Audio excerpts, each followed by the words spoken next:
Généralement, ça a un caractère évangélique le dimanche. Les messages du dimanche ont toujours un caractère évangélique parce qu'on essaie de toucher plus grand nombre, parce que là, il y a les nouveaux qui viennent, parce que bon, il y a l'esprit du dimanche qui est là, et puis on essaie de gagner plus grand nombre avec les messages d'évangélisation. Mais l'enseignement, pour vous donner le fondement dans ce que vous croyez, c'est des jours ordinaires. Et puis, d'ailleurs, Dieu ne parle pas que dimanche. Et puis encore, on n'adore pas Dieu que dimanche. Nous devons sortir de cet esprit. Et vous qui venez pour jour dans les réunions jour ordinaire, vous ratez. Vous regardez votre croissance. Il y a des choses que vous ratez, que vous ne comprenez pas dans la parole de Dieu. Or, le temps dans lequel nous sommes, c'est un temps de confusion. Un temps de grande confusion comme il n'y a jamais été. Et pourtant, il y a un contraste dans cette histoire. Nous sommes dans le temps de la fin, effectivement, mais le temps de la fin lui a promis une lumière. Il dit, au temps du soir, la lumière paraîtra. Et quand la lumière est claire, c'est pour effectivement nous sortir des ombres des ténèbres, de la confusion. Mais paradoxalement, il y a eu la lumière au temps du soir. Mais encore, c'est le temps le plus confus qui a jamais existé dans tous les âges de l'Église. Nous sommes dans un parallélisme. C'est-à-dire, le temps dans lequel nous sommes, c'est le temps où Dieu a mis le paquet dans la révélation. C'est le temps où Dieu a ouvert la Bible. Il a brisé tous les mystères. Il nous a révélé tous les mystères pour permettre aux vrais adorateurs de l'adorer en esprit et en vérité et ne plus se laisser séduire par des trompeurs. Maintenant, tenez-vous bien. Dieu qui a mis le paquet dans la révélation. Selon Daniel chapitre 12, que ce livre restait scellé jusqu'au temps de la fin. Alors plusieurs le liront et la connaissance augmentera. Nous sommes au temps où la connaissance a augmenté. Oui. Mais non seulement le temps où la connaissance a augmenté, la connaissance de Dieu, aussi le diable a augmenté aussi dans sa stratégie de séduction. Amen. Donc les deux puissances se font de pair. Dieu a élevé le niveau, Satan aussi a élevé le niveau. Amen. C'est pourquoi la Bible dit, les deux esprits seront tellement si proches. Oui. Quel esprit? Le vrai et le faux. Donc les deux seront tellement identiques à telle enseigne que cela ira même à séduire les élus si c'était possible. Amen. Gloire à Dieu, c'est pas possible. Amen. Un élu ne pourra jamais être séduit.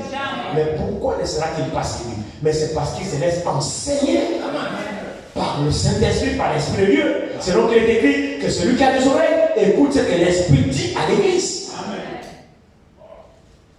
C'est là où nous grandissons. Mais si tu ne te laisses pas enseigner, n'importe qui viendra devant toi avec la parole de Dieu et dans le sens, tu vas gommer. Nous avons assisté à un grand événement. Je ne critique pas, mais je suis responsable de dire la parole de Dieu. Ma responsabilité, c'est de prêcher la Bible. Notre ville vient de vivre vraiment un rassemblement sans pareil au stade d'Enzarion. Une convergence, je ne me souviens pas qu'on a connu une telle convergence comme ça dans notre ville ici, hein, où toutes les églises se rassemblent autour d'un homme qui arrive au stade d'Enzarion. Ils ont vraiment fait consensus. Cet évangéliste ghanéen qui est gagné. Le stade était plein. Nzarion avait des problèmes. Je ne sais pas, peut-être que parmi nous ici ce matin, il y en a qui ont fait un tour là. Ils sont là cachés, il y en a peut-être qui ont fait un tour là. À la recherche des miracles. Qui a été là-bas, lève la main. Personne ici n'a fait un tour là pour chercher le miracle. Ok, si vous n'avez pas été, que Dieu vous bénisse. Mais plein ont été là-bas. Ou à la recherche des miracles. Il n'y a pas de problème. Je vais vous dire une chose, ce que j'ai dit vendredi. L'épouse. Nous sommes au temps de la fête. Nous nous préparons pour l'enlèvement. L'épouse ne court pas derrière les miracles. Non. L'Écriture dit, en Israël, il y avait un signe. Souvent, lorsque les gens partent en guerre, on sonnait la trompette. Et les trompettes, il y avait le son de la trompette était différent. Chaque son symbolisait un événement. Et les gens étaient habitués que quand la trompette sonne comme ça veut dire ceci. Quand ça sonne comme ça veut dire le rassemblement. Quand ça sonne comme ça veut dire c'est la guerre. Donc, il faut que la trompette sonne un son distinct. Pour que ceux qui écoutent sachent le message qui est véhiculé derrière le son de la trompette. Amen. Mais si la trompette sonne un son confus, ceux qui entendent, comment vont-ils se préparer? Il s'agit de quel événement? Parce que la trompette émet un son confus. Ce n'est pas un son clair. Or, pour nous permettre de nous préparer, il faut que la trompette sonne un son distinct. Amen. Pour que ceux qui entendent soient accoutumés à ce son-là. Parce que chaque son signifie un événement particulier. Amen. Aujourd'hui, nous sommes à l'âge de la préparation du départ de la rencontre du Seigneur dans les airs. Amen. Voici l'objectif des rassemblements. Amen. Voici l'objectif de la prédication. On ne vient pas à l'église simplement pour se balader. Non, frère. Le message que nous avons reçu est un message particulier. C'est un message seulement pour l'épouse. Qui nous prépare à la rencontre du Seigneur dans les airs. Qui nous prépare à l'enlèvement. Et on ne parle pas à l'enlèvement avec n'importe quel enseignement. Amos 3 dit ceci.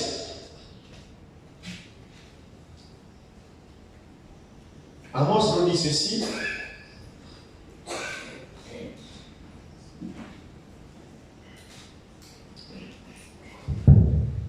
On va rester assis. Amos nous dit ceci.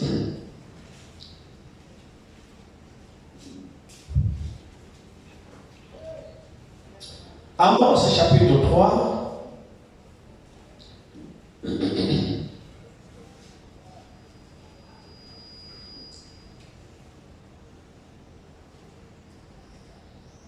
À partir du verset 3, d'Amos chapitre 3. L'Écriture dit, deux hommes marchent-ils ensemble sans s'être concertés? Le lion rougit-il dans la forêt sans avoir une proie? Le lionceau pose-t-il des cris du fond de la satanière sans avoir fait une capture? L'oiseau tombe-t-il dans le filet qui est à terre sans qu'il y ait un piège? Le filet s'élève-t-il de la terre, sans qu'il y ait rien, qu'il n'ait rien de pris? Sonne-t-on de la trompette dans une ville, sans que le peuple soit dans l'épouvante? Arrive-t-il un malheur dans une ville, sans que l'Éternel en soit l'auteur? Car le Seigneur, l'Éternel, ne fait rien sans avoir révélé son secret à ses serviteurs, les prophètes. Amen. Amen. C'est formel. L'Écriture dit, le Seigneur, l'Éternel, ne fait rien sans d'abord avoir révélé son secret à ses serviteurs, les prophètes. Amen. Donc la chose reste secrète en Dieu s'il ne l'a pas révélé à son prophète. Amen. Et avant un événement sur la terre, avant que quelque chose n'arrive sur la terre, avant que quelque chose d'important à l'échelle planétaire n'arrive sur la terre, Dieu révèle toujours d'avance aux prophètes qui sont sur la terre de l'événement futur. Parce que si vous remarquez très bien, frère, dans le dessein de Dieu, Dieu n'a pas envie de surprendre l'homme. Dieu est tellement bon. Dieu est tellement miséricordieux. Dieu est tellement patient. Il est tellement bon que Dieu ne veut pas surprendre l'homme. Alors les décisions de Dieu se trouvent en Dieu lui-même. Et quand Dieu prend la résolution de faire quelque chose sur la terre ce sont les hommes qui sont. Alors avant de faire quelque chose sur la terre qui vont impacter les hommes, Dieu prend tout son temps d'avertir l'homme. Il révèle ce qu'il va faire au prophète. Amen. Le prophète, c'est le canal par lequel Dieu parle. Amen. Et Dieu révèle ses secrets. Amen. C'est par les prophètes. Pas par les docteurs, pas par les évangélistes, pas par les pasteurs. Non, par les prophètes. Donc le prophète, c'est un ministère particulier. Amen. Dans l'ancienne alliance, on les appelait les voyants. Oui. C'est-à-dire que quand un prophète parle, il vous parle là, de la part de Dieu, mais il voit ce qu'il vous dit. Amen. Dieu lui montre en vision comme je vous vois là, Dieu le montre. Mais lui, le fait que vous parlez, ce qui vous parle là, il voit ça. Amen. C'est un voyant. Oui. Pas nos qualités de prophètes qu'on a aujourd'hui, qu'on a fabriqué des sorciers, des apprentis sorciers qu'on a là. Je ne parle pas de cela. Je parle de vrais prophètes. Amen. À la trempe de Moïse. Oui. Amen. Amen. Alors Dieu ne fait rien sans avoir révélé son secret à ses serviteurs le prophète. Pourquoi le fait-il? C'est pour ne pas surprendre l'homme. Amen. Pourquoi le fait-il? Pour que l'homme ait connaissance de ce que Dieu s'apprête à faire. Amen. Pourquoi le fait-il? Non seulement que l'homme ait connaissance, mais pour que l'homme s'y prépare. Amen. Nous attendons l'enlèvement. Toutes les églises en parlent. Regardez la bonté de Dieu. Dans les évangiles de Matthieu, le Seigneur parle aux pharisiens. Il dit, vous demandez un signe. Vous les pharisiens, vous demandez un signe. Hypocrite que vous êtes. Quel signe me demandez-vous? Vous savez discerner les signes des temps. Quand le ciel est sombre, vous savez, vous pouvez interpréter, vous dites, ah là c'est l'orage qui se prépare. Amen.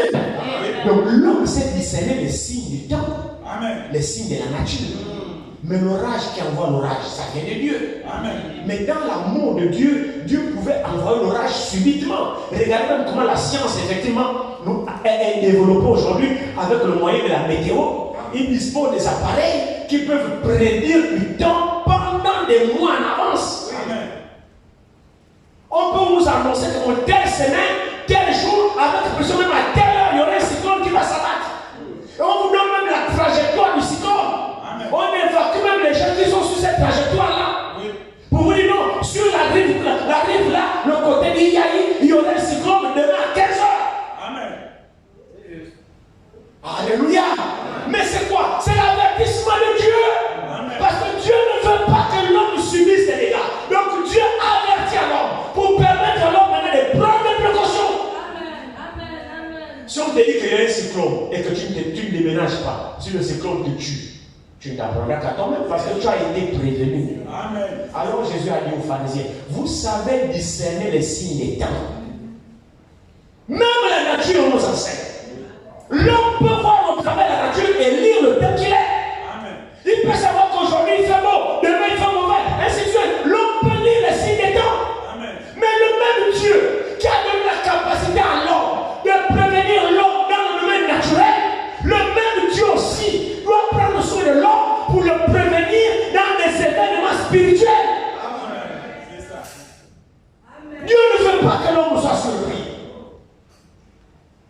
Dieu fait avec l'église. L'église c'est toi, l'église c'est moi. Si tu veux savoir, il ne nous reste plus beaucoup de temps, mon frère. Amen. Le Seigneur arrive bientôt. C'est vrai qu'on entend dire ça souvent. Mais cette fois-ci, les choses sont différentes. Il s'agit maintenant de la préparation de l'église. Amen. Il s'agit de la préparation de chaque croyant. De chaque croyant. Regardez ce qui se passe. La Bible dit que cette bonne nouvelle du royaume sera annoncée sur toute la terre pour servir. On va vous dire ce que je veux dire. Venons Matthieu, je crois 28, je pense. Combien, frère? Ah, Matthieu 24, merci. Matthieu 24, 3, 14. C'est cela. Regardez ce qui est écrit ici. Cette bonne nouvelle du royaume sera prêchée dans le monde entier. Je ne sais pas si c'est écrit comme ça dans vos Bibles. Oui. Dans le monde entier. Pour servir de témoignage à toutes les nations. Alors viendra la fin. C'est extraordinaire ça. Amen. Dans le monde entier. Pour servir de témoignage à toutes les nations. Comment Dieu va faire ça? Moi je ne sais pas. Mais moi je crois. Amen. Monde entier. Dieu sait où le monde s'étend. Dieu sait où les gens habitent. Oui. Comment Dieu va faire pour que le monde entier écoute cette bonne nouvelle? Je ne sais pas comment il va faire. Mais ce que je sais, c'est que Dieu ne juge pas sans avertir. Amen. Alors il dit ici, Dieu veillera à ce que tous les habitants qui sont sur la terre écoutent cette bonne nouvelle. Amen. Pour servir de témoignage. Il n'est pas dit que tout le monde croira. Non. Non. Non. Non. Tout le monde ne croira pas. Oui. Mais Dieu ne peut pas juger sans d'abord avertir. Amen. Dans Romains 9, il dit, comment invoqueront-ils celui dont ils n'ont pas entendu parler? Comment entendront-ils parler s'il n'y a pas de gens qui prêchent? Et comment y aura-t-il des prédicateurs s'ils n'ont pas été envoyés? Donc Dieu suscitera toujours des hommes qui prêcheront cette parole. Et Dieu permettra qu'à un moment donné, à une circonstance donnée, tu te retrouves dans un endroit précis et que tu écoutes. Amen. Même si tu étais des passages, Dieu va permettre que ton oreille capte quelque chose qui va attirer ton attention. Alors si tu es intéressé, tu seras sauvé parce que tu as écouté. Mais si tu banalises, ce que tu as écouté te rattrapera. Ce que je veux dire, mon frère, ma soeur, et ce que je veux que tu saches, c'est qu'au jour du jugement, écoutez-moi très bien, personne ne dira au Seigneur, j'ai jamais entendu ça. Amen. Amen. C'est ça ce que chacun doit comprendre. Même peut-être au travers de la radio, tu allumes la radio, tu vas écouter. Peut-être devant la télévision, tu vas écouter. Et cette bonne nouvelle du royaume sera prêchée dans le monde entier. Quand Dieu dit monde entier, c'est monde entier. Amen. Pour servir de témoignage. Donc au jour du jugement, personne ne dira Seigneur, j'ai jamais entendu ça. Sinon j'allais croire. Dieu va te montrer le film. Il dit, tu te souviens de tel jour, tu as écouté. Frère, Dieu enregistre tout. Chez Dieu, il y a une grande caméra. Oui. Rien ne lui échappe. Même ce que tu fais en cachette, c'est enregistré. Même là où tu as ça, tu penses qu'on ne t'a pas vu, lui te voir. On a affaire à Dieu. Alors le temps dans lequel nous sommes ici, c'est le temps que chacun écoute cette parole, l'accepte et se laisse préparer. Dans toute la semaine, nous avions vu, lundi, mercredi et vendredi, nous sommes entretenus sur Jean 14. Amen. Nous sommes entretenus le mercredi et vendredi sur Jean 14. Quel est Jean 14? À partir du premier verset. Que votre cœur ne se trouble point. Croyez en Dieu et croyez en moi. Il y a plusieurs demeures dans la maison de mon Père. Si cela n'était pas, je vous l'aurais dit. Je vais vous préparer une place. Et lorsque je m'en serai allé et que je vous aurai préparé une place, je reviendrai et je vous prendrai avec moi afin que là où je suis, vous y soyez aussi. Amen. Alléluia. Amen. Voici la promesse de l'Église. Voici la promesse qui nous concerne. Voici le temps dans lequel nous sommes. Et quand il dit ça, quand il était présent sur la chair, lors de sa première venue, lorsqu'il est venu mourir pour toi et pour moi, lorsqu'il est venu payer mon péché, c'est pendant cette venue-là qu'il a dit avant de partir, il dit, je m'en vais vous préparer une place. Je suis venu pour vous racheter. Je suis venu pour payer le prix. Je suis venu pour régler votre dette. Alors réconciliez-vous avec moi. Maintenant que j'ai fini de payer, je retourne. Je m'en vais vous préparer une place. Parce que dans mes desseins, moi, Dieu, c'est que vous devez vivre avec moi éternellement. Quand Dieu a créé l'homme, c'est pour que l'homme soit avec lui pour toujours. Le dessein de Dieu, c'est pas que l'homme se sépare de lui. Le but de Dieu, quand Dieu a créé l'homme, c'est que l'homme reste toujours avec Dieu. Pour toujours et pour toujours et pour toujours. Quand l'homme s'est séparé, il est venu payer le prix pour réconcilier l'homme avec lui. Et quand il a fini de payer le prix, je retourne, je m'en vais préparer une place, je vais venir vous chercher. Vous n'êtes pas resté sur la terre pour longtemps, vous devez être avec moi. Alors je vais vous préparer une place. Et nous avons vu toute la semaine qu'en quoi consiste cette préparation. Nous avons compris que Dieu est dans le ciel, présentement même, là où je suis en train de vous parler, présentement, il est en train de parachever la maison de chacun de nous. Croyez-le. C'est Dieu qui l'a dit dans sa parole. Et Dieu ne ment pas. Même si tu n'es pas conçu ici-bas sur la terre, t'inquiète pas. Conçu pour le ciel. Conçu pour le ciel. Comment tu conçus pour le ciel? Mais c'est pas toi. Lui, l'Éternel te préparer une place. Alors accepte-le de tout ton cœur. Ouvre ton cœur. Laisse Jésus rentrer dans ta vie. Abandonne ta vie, mon frère. Pendant qu'il y a encore temps, reçois-le de tout ton cœur. Il est terminé. Maintenant, le temps est à la fin. Et il est en train de faire les finitions de nos maisons. Maintenant, au même temps qu'il termine les maisons, parce qu'il a dit ici que je m'en vais vous préparer une place. C'est pas moi. Je ne fais que dire ce qu'il a dit ici.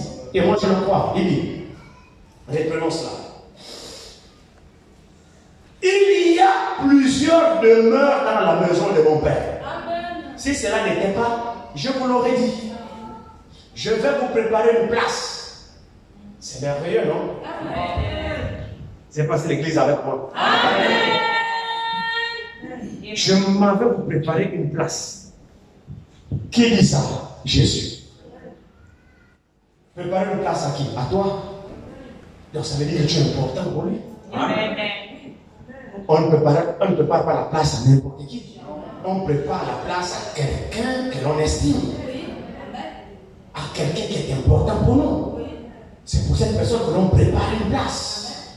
Et il dit, je m'en vais vous préparer. Très c'est merveilleux. Le Seigneur est allé me préparer à moi une place. Quelle sera cette maison? L'apôtre Paul dit dans les Épîtres, il dit, ce sont des choses que l'œil n'a point vues, que l'oreille n'a pas entendues. Les choses que Dieu réserve à ceux qui l'aiment.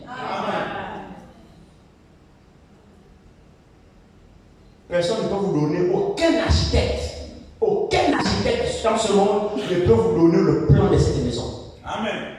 Amen. Personne. Bon, pourquoi tu veux rater ça? Il est allé te préparer une place. Pendant qu'il te prépare une place, sur chaque plan, il est aussi en train de te préparer toi pour que il te prépare toi pour que tu sois digne d'hériter de la place qu'il est en train de préparer là-bas. Donc, en d'autres termes, en fait, c'est pas n'importe qui va là-bas dans la maison qu'il est en train de préparer. C'est une maison spéciale. C'est une préparation spéciale. Et ne peut hériter cette maison qu'un peuple que lui-même prépare. Donc, vous devez remplir les conditions pour hériter de cette maison là-bas. Là-bas, c'est une autre vie. Et maintenant, pendant qu'il achève la préparation sur la terre, il est en train de nous renseigner, de nous instruire sur celui qui a droit à cette maison. Qui peut aller là? Qui mérite aller là? Qui mérite cette maison? Tout ça, c'est contenu dans sa parole. C'est lui qui se sépare de l'iniquité. C'est lui qui purifie son cœur. C'est lui qui sort du péché. C'est lui qui se sanctifie. C'est lui dont la parole a trouvé la place dans sa vie. Amen.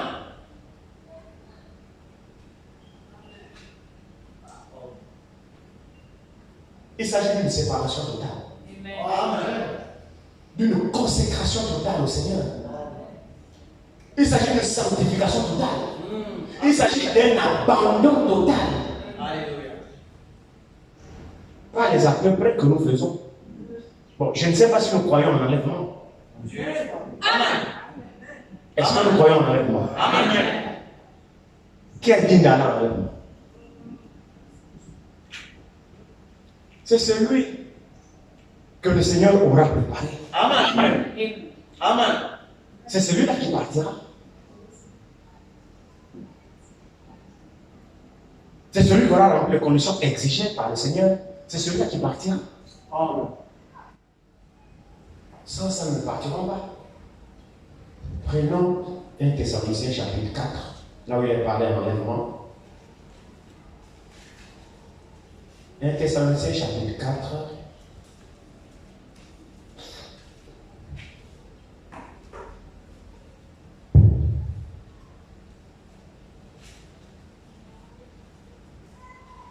Thessaloniciens chapitre 4.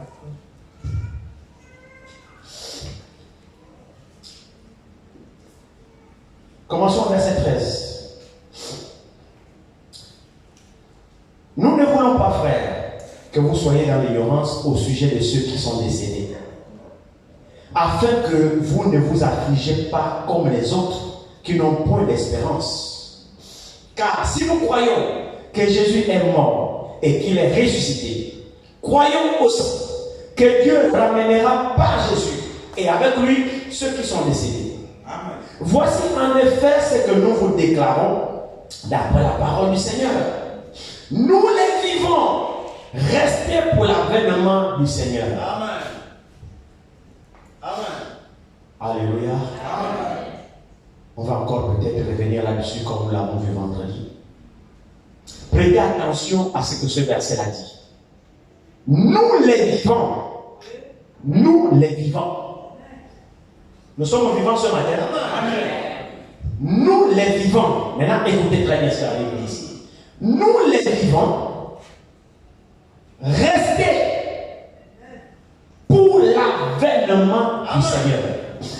Donc, si nous sommes vivants jusqu'à ce matin, c'est pour l'avènement du Seigneur. Amen. Que chacun comprenne que si Dieu t'a prêté encore son souffle de vie ce matin, c'est pour que tu te prépares pour son avènement. Amen. Et non pas pour que tu vives comme tu veux. Amen. C'est ce que le verset avait dit.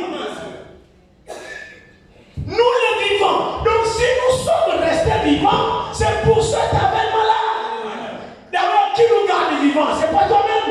C'est lui qui nous garde vivants. Alors pourquoi nous garde-t-il vivants? Mais c'est pour nous préparer pour son avènement. Amen. Pour la raison pour laquelle nous sommes vivants, il nous amène dans sa maison et il nous parle. Amen. Pour dire que non, si j'étais conservé encore la vie jusqu'à maintenant, c'est pour te préparer pour mon avènement. Alors laisse-toi te préparer. Donc la raison que toi tu sois vivant, si tu ne l'as jamais compris, c'est pour te préparer pour l'avènement du Seigneur. Donc celui qui est vivant, qui ne vit pas pour se préparer pour cet avènement, ne sait pas pourquoi il est vivant. C'est ça. Nous les vivants, restez pour l'avènement du Seigneur. Donc nous sommes là vivants,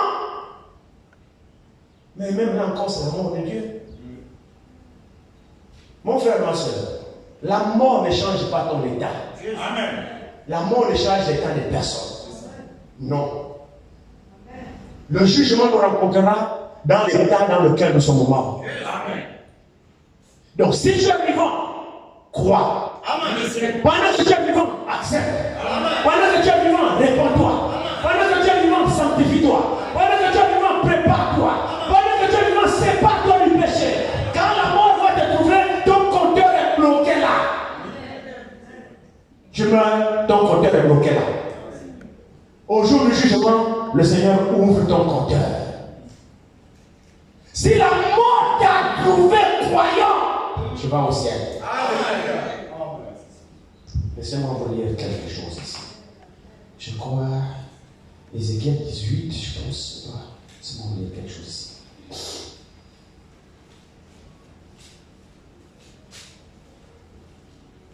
Ézéchiel.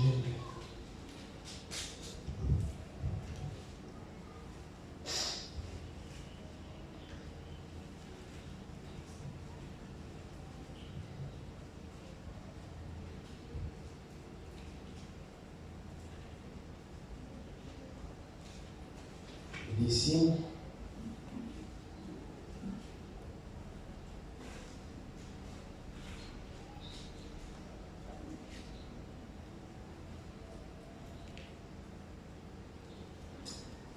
Ézéchiel 18 ici, commençons au premier verset, j'espère qu'on va le trouver. Ézéchiel 18, commençons à partir du premier verset, il dit: la parole éternelle me fut adressée en ces mots. Pourquoi dites-vous ce proverbe dans le pays d'Israël? Les pères ont mangé des raisins verts et les dents des enfants en ont été agacées. Je suis vivant, dit le Seigneur l'Éternel. Voici, je suis vivant, dit l'Éternel, le Seigneur l'Éternel. Vous n'aurez plus lieu de dire ce proverbe en Israël. Voici, toutes les âmes sont à moi. L'âme du Fils comme l'âme du Père. L'une et l'autre sont à moi. L'âme qui pêche, c'est celle qui mourra. L'homme qui est juste, qui pratique la droiture et la justice, qui ne mange pas sur les montagnes, c'est ça? Qui ne mange pas sur les montagnes et ne lève pas les yeux vers les idoles de la maison d'Israël, qui ne déshonore pas la femme de son prochain et ne s'approche pas d'une femme pendant son impureté, qui n'opprime personne, qui rend au débiteur son gage, qui ne commet point de rapine, qui donne son pain à celui qui a faim et couvre d'un vêtement celui qui est nu, qui ne prête pas à intérêt et ne tire point d'usure, qui détourne sa main de l'iniquité et juge selon la vérité entre un homme et un autre, qui suit mes lois et observe mes ordonnances en agissant avec fidélité. Celui-là est juste, il vivra, dit le Seigneur l'Éternel. Vous avez compris ça? Poursuivons. S'il a un fils qui soit violent, qui répande le sang, ou qui commette quelque chose de semblable, si ce fils n'imite en rien la conduite de son père, s'il mange sur les montagnes, s'il déshonore la femme de son prochain, s'il opprime le malheureux et l'indigent, s'il commet des rapines, s'il ne rend pas le gage, s'il lève les yeux vers les idoles et fait les abominations, s'il prête à intérêt et tire une usure, ce fils-là vivrait, il ne vivra pas. Il a commis toutes ces abominations, qu'il meurt, que son sang retombe sur lui. Amen. Mais si un homme a un fils qui voit tous les péchés que commet son père, qui les voit et n'agisse pas de la même manière, si ce fils ne mange pas sur les montagnes et ne s'élève pas sur les yeux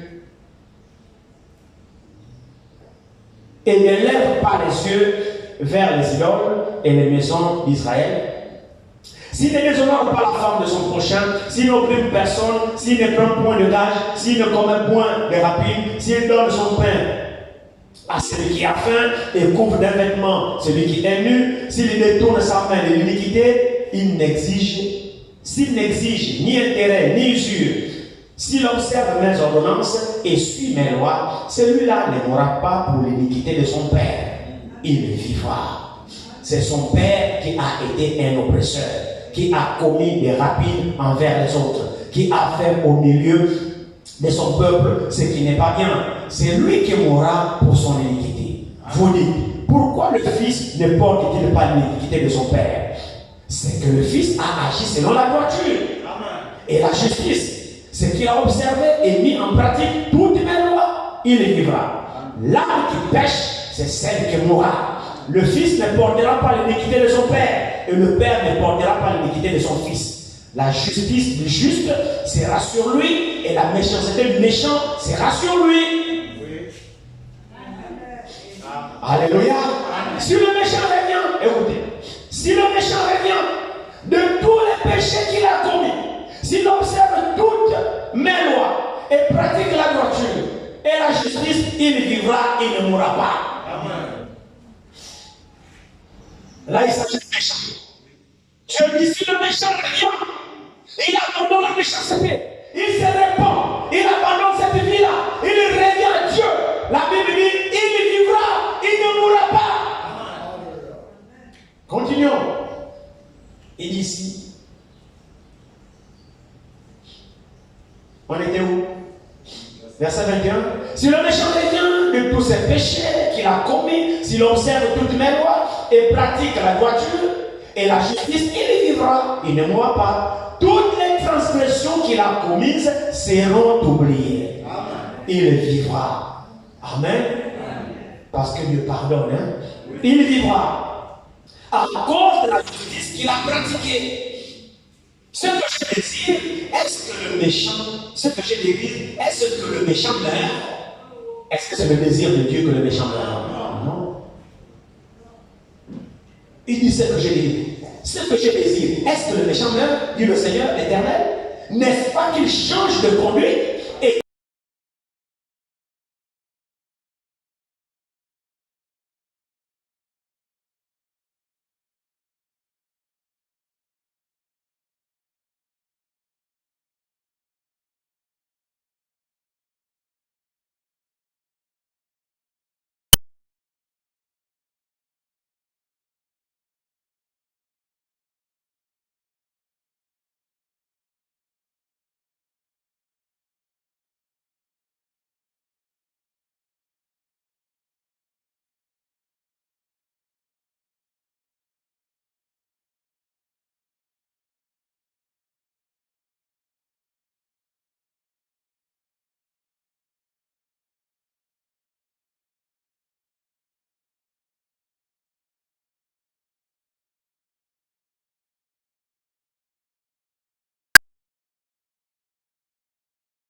Parce que le jour là, quand tu seras étalé, tu ne peux plus te repentir. Tu ne peux pas. C'est terminé. Ton compteur s'arrête là. Pour ceux qui sont croyants, qui ont déjà pris leur baptême de boue, qui sont engagés à servir Dieu, à un moment donné, votre marche, ça va abandonner. Vous allez devenir rétrograde. Et vous persévérez là-dedans. Ma prière, c'est que la mort ne nous trouve pas dans cet état de rétrograde. Parce que ce qu'Ézéchiel a dit ici risquera d'être arrivé. Si le juste abandonne la justice et commet une pratique l'iniquité et qu'il meurt, la justice qu'il aura pratiquée là, qu'il a abandonnée là, ne compte plus. C'est l'état dans lequel la mort l'a trouvé maintenant qui compte. Maintenant, si la mort t'a trouvé pécheur, rétrograde, même dans la justice que tu as pratiquée là, ça a été dissous. C'est juste. Alors, qu'est-ce qu'on doit faire? Puisque nous ne savons pas quand ça va arriver, soyons toujours prêts. Amen. Soyons toujours prêts. Tu tombes, tu te relèves. Tu tombes, tu te relèves, tu continues la marche. Ne persévère pas dans l'entêtement. Ne persévère pas dans la résistance.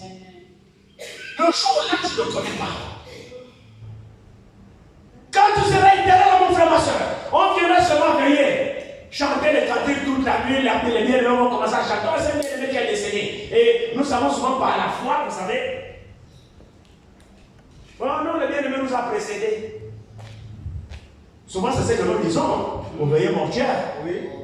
Non, le bien-aimé nous a précédés, il est déjà dans la gloire. Il a fini, c'est un combattant, il est parti. D'accord. Nous disons que ce n'est pas la foi, mais seul Dieu sait dans quel état la mort l'a trouvé et là où il se trouve. Seul Dieu sait. Il ne nous appartient pas à nous de juger. Mais par la foi, le bien-aimé nous a précédés. Il est déjà dans la gloire, il a fini le combat. C'est nous maintenant qui allons le retrouver et nous essayons de prêcher pour les vivants qui sont là. C'est fait pour lui. Lui, c'est lui. Lui là-bas avec Dieu, c'est lui qui connaît. Oui, juste. S'il peut seulement revenir pour nous dire la vérité qu'il vit là-bas. Mourons dans la foi. Amen. Le souffle de vie que Dieu nous donne, c'est pour que nous puissions nous préparer. Amen. C'est pas pour faire le désordre. Tout le monde répondra devant Dieu, peu importe ton âge. Juste. Tu répondras. Pour les jeunes, non, je suis encore jeune. Vous êtes déjà vieux, c'est pourquoi je parle comme ça. Quelqu'un va me demander à faire mon âme, comme il cognait sur les femmes. Il cognait sur les femmes, il cognait sur les femmes. Il dit, ah, frère mon âme, tu sais pourquoi tu parles mal contre les femmes, les jeunes là, bien, machin là. Il dit, non, pourquoi? Il dit, non, c'est parce que j'ai un vieil homme. Frère mon âme demandait, quel âge as-tu? Lui là, il dit, j'ai 25 ans. Frère mon âme dit, oh, je faisais la même chose quand j'étais plus jeune que toi. Je connais déjà sur les femmes quand j'étais même moins plus jeune que toi. Tu as déjà 25 ans, l'esprit que tu me vois là, j'avais ça même quand j'étais même plus jeune que toi. Donc c'est pas parce que je suis vieux que je prêche comme ça.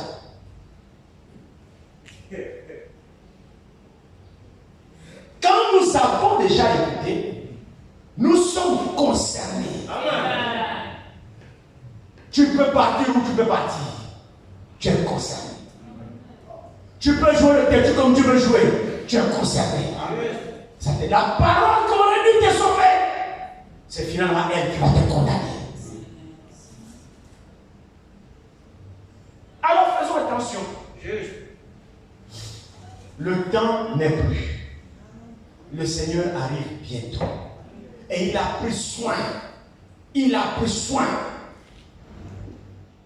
de veiller sur nous. Sur notre préparation. Sur notre sanctification. L'épouse a un traitement spécial. Amen. L'épouse n'est pas pareille comme tout le monde. Vous savez, c'est comme quand il y a plusieurs femmes et votre femme. C'est différent. Des choses que vous donnez aux autres femmes, mais pour votre femme, c'est différent. Elle est votre femme, c'est votre épouse. Le Seigneur aussi a son épouse. Amen. Et ses regards sont sur son épouse. Amen. Et pour son épouse, il a mis le paquet. Amen. Prenons un petit peu cette histoire-là ici. On va terminer. Prenons un peu un roi 1 roi 17. Avec Élie, voyons un peu. 1 roi 17. 1 roi 17. Commençons au premier verset. Élie le Tishbite, l'un des habitants des Galades, dit à Akab, l'Éternel est vivant, le Dieu d'Israël, dont je suis le serviteur. Il n'y aura ces années-ci ni rosée ni pluie, sinon à ma parole. Amen. Alléluia. Amen. De quoi s'agit-il ici? Il s'agit d'un homme qui s'appelle Élie, qui s'appelait Élie le Tishbite. Il vivait dans le royaume d'Israël à l'époque d'une corruption généralisée. C'est-à-dire le roi de cette époque s'appelait Akab. Et Akab, comme roi devenu roi en Israël, il est parti épouser une païenne qu'on appelait Jézabel, la fille d'un païen. Alors que dans la loi, Dieu avait demandé au peuple d'Israël de ne jamais se marier avec d'autres nations. De ne pas se mélanger avec d'autres nations. Parce que Dieu n'aime pas le mélange. Et les gens n'aiment pas comprendre cet évangile-là aujourd'hui. Aujourd'hui, les gens aiment les chrétiens aujourd'hui, de l'âge à Odyssée, aiment un évangile social. Mais le Dieu à qui nous avons affaire, c'est le même Dieu d'Israël. Et ce Dieu-là, c'est un Dieu qui est jaloux. C'est un Dieu de séparation. Dieu n'aime pas quand son peuple se mélange avec les autres. Dieu n'aime pas quand la vie des autres vient influencer la vie de son peuple. Non, Dieu n'a jamais fait ça. Le peuple de Dieu a toujours été à part. Des habitudes à part. Le comportement à part. Un langage à part. Un habillement à part. Et tout ce que le peuple de Dieu fait est toujours à part. Dieu n'aime pas le mélange. Pourquoi voulez-vous que ce Dieu-là change aujourd'hui? Le même Dieu que nous adorons, mais c'est le Dieu d'Israël. Alléluia. Le même Dieu qui a conduit Israël, c'est le même Dieu qui nous conduit aujourd'hui. Le message dit, le Yahweh de l'Ancien Testament, c'est Jésus du Nouveau Testament. C'est ça. Il conduisait le peuple sous la forme de l'esprit. Parce que c'était l'ancienne alliance. Et maintenant, dans la nouvelle alliance, lui-même, il a décidé de venir dans un corps humain. Parce que le péché dans le jardin d'Éden était commis dans un corps de chair. Il fallait que le Rédempteur, pour racheter l'homme, vienne aussi dans un corps de chair. Merci. C'est pourquoi Dieu a été fait matière. Dieu qui est esprit a été fait matière, a été fait homme, chair, a pris la forme de l'homme pour venir vers l'homme, pour mourir à la place de l'homme et redonner la vie éternelle à l'homme qui l'avait perdu. Dieu sous la forme de l'esprit ne peut pas mourir. Et Adam n'a pas péché quand Adam était sous la forme de l'esprit. Amen. Le péché est venu dans un corps de chair. Amen. Alors il faut que le salut vienne aussi dans un corps de chair. Amen. C'est pourquoi Dieu s'est fait chair. Jésus n'est pas la deuxième ou la troisième personne de Dieu, c'est faux. Jésus, c'est Dieu manifesté dans la chair qui est venu racheter l'homme. Si vous faites de Jésus la deuxième ou la troisième personne, vous êtes des païens. Il a dit, celui qui m'a vu a vu le Père. Amen. Aucun prophète n'a jamais dit ça, même pas Moïse. Celui qui m'a vu a vu Dieu. Le Père est à moi et moi je suis dans le Père. Vous ne pouvez pas dissocier Jésus de Dieu. Jamais. Et frère Branham dit que l'unité là est spéciale. Et pourtant il a dit à Adam, l'homme et la femme seront une seule chair. C'est vrai, non? C'est pourquoi l'homme quittera son père et sa mère et s'attachera à sa femme. Et les deux deviendront une seule chair. Frère Branham dit, l'unité est différente de l'unité de Jésus et Dieu. Il dit, aucun homme ne peut dire, celui qui m'a vu a vu ma femme. Aucune femme ne peut dire, celui qui m'a vu a vu mon mari. C'est faux. C'est faux. Ma femme, c'est ma femme. Moi, c'est moi. Celui qui m'a vu n'a pas vu ma femme. Non. L'unité de l'homme et la femme est différente de l'unité de Dieu et Jésus. Amen. Jésus a dit, celui qui m'a vu a vu Dieu. Amen. Voilà. Vous croyez à ça? Amen. Donc Jésus était Dieu. Oui, monsieur. C'est pas une différent de Dieu. Jésus est Dieu. Amen. Amen. Alors ce Dieu-là, il est le même. S'il a Dieu donne les mêmes instructions à nous aussi. Il ne veut pas de mélange. Alors Akab, effectivement, est allé épouser Jézabel. Et cette femme, Jézabel, c'est la plus mauvaise femme que Dieu ait jamais détestée dans l'histoire de la Bible. Vous voyez, cette histoire se trouve dans l'Ancien Testament, dans l'Ancienne Alliance, avec le peuple d'Israël. Et vous retrouvez Jézabel là dans l'Apocalypse. Oui. Pour vous dire que Jézabel a marqué Dieu à telle enseigne que l'histoire d'Israël, c'est la plus mauvaise femme. C'est elle qui a mené toutes les femmes en Israël à se révéler. C'est elle qui a porté la mode en Israël. C'est elle qui a commencé à se faner. C'est écrit ici dans la Bible. Combien le croient? C'est elle qui a commencé à mettre les phares aux yeux là. Vos phares. Vous appelez ça phare, non? Oui. Les phares rouges, bleus, marron, machin. Au Cameroun, nos masques, vous connaissez le maudit? Le maudit. C'est le masque chez nous, on danse. Les trucs en raffia. Après le masque de maudit. Le maudit a beaucoup de couleurs. Oui. Comment on fait ça? Ici bleu, ici blanc, l'œil rouge, le lèvre noir, le matin jaune, nous sommes là quoi ici maintenant. Regardez cette femme dans les rues aujourd'hui, si elle ressemble au masque. Regardez-les. Une joue aussi jaune, bleu, après noir, ici rouge. Quand elle fait les paupières comme ça, on voit. Il ne faut même pas qu'elle transpire. Quand elle transpire, waouh, ça coule, il y a une sorcière.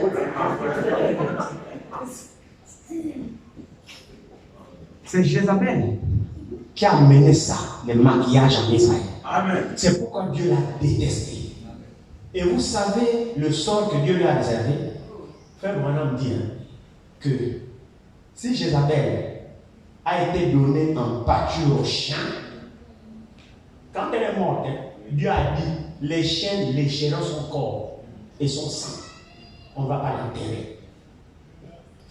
On l'a jeté par la fenêtre. Boum, elle a voulu séduire Jéhu, le serviteur de Dieu. Quand la Bible dit que quand elle a entendu que Jéhu vient, elle est partie mettre les phares. Mais elle a mis les phares pour séduire Jéhu. Elle a ouvert la fenêtre. Elle a l'homme de Dieu, l'homme de Dieu. Commence à faire les yeux lourds. Jéhu l'a maudit. Oui. On l'a jeté de là où il était à l'étage, là-bas. Boum, le sang jaillit par terre. Où elle est morte là. Les chiens ont venu lécher le sang, manger. Il ne restait que les os, les pommes, les mains, tout ça. Ce sont les chiens qui ont mangé le corps de Jézabel. Et Frère Branham dit que si Jézabel a été donnée en pâture aux chiens, toute femme qui a le maquillage aujourd'hui sera donnée en pâture aux chiens. C'est comme les animaux. Parce que Dieu il est juste. Alors Akab est allé effectivement épouser cette femme. Elle a colonisé Israël et Israël a abandonné l'Éternel, ainsi de suite, ainsi de suite. Et c'est à cette époque alors qu'Élie apparaît. Élie, pendant qu'on y est, avant de poursuivre, prenons rapidement Jacques 5, verset 17. Il s'agit de cet Élie-là. Prenons Jacques 5. On va revenir rapidement sur cette histoire et puis nous allons partir.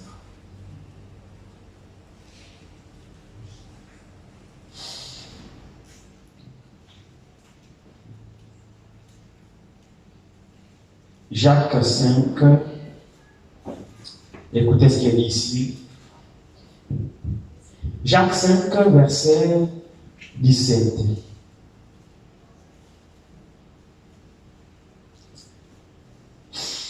Élie était un homme de la même nature que nous.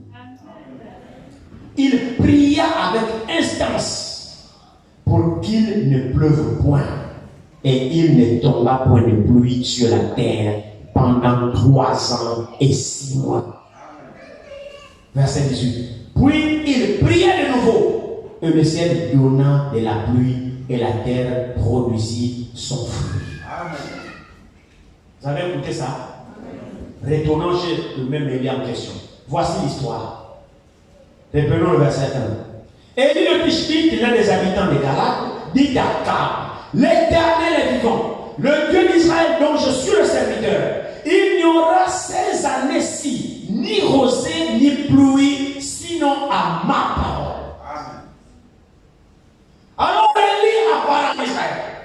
Israël était dans le cafouillage. Ils avaient abandonné l'Éternel. La nation était pêle-mêle. Ils avaient abandonné les idoles, les dieux Baal, les Astartés. Et tout ça, l'Éternel, ils ont abandonné l'Éternel. Ils ont oublié même que c'est Dieu qui les a délivrés d'Égypte et qui les a donné le territoire. Akab, parvenu au trône, il a mené Israël dans l'idolâtrie. La crainte de l'Éternel a quitté Israël. Et là, Dieu suscite Élie le prophète.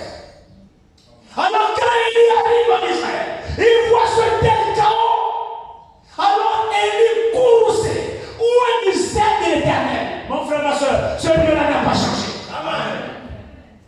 Un véritable homme de Dieu ne se réjouira jamais devant le péché. La même colère sainte de Dieu saisira les serviteurs de Dieu pour condamner contre le péché. Amen. Alors toi tu viens, ce que tu dois dire, c'est le miracle, guérir les malades, faire tout ça. Où est le message qui réconcilie les gens avec Dieu? Amen. Les gens sont dans ce chaos total. Il a eu le message d'enlèvement. Et il a dit, bon, Akab, je ne sais pas pour qui tu te prends, roi ou pas, c'est pas mon affaire. Je vais te montrer que Dieu est contre toi. Et Dieu est contre le peuple. Et Dieu a abandonné ce peuple. Et Dieu m'a envoyé. Il est hors de question que je me compromette avec toi. Oui. Amen. Je ne peux pas te donner ma main d'association. Oui. Tu ne sais pas Dieu. Que on va s'associer sur quelle base? Alors Akab maudit le pays. Il dit, il n'y aura ni rosée, ni pluie pendant toutes ces années ici en Israël, si ce n'est à ma parole. Amen.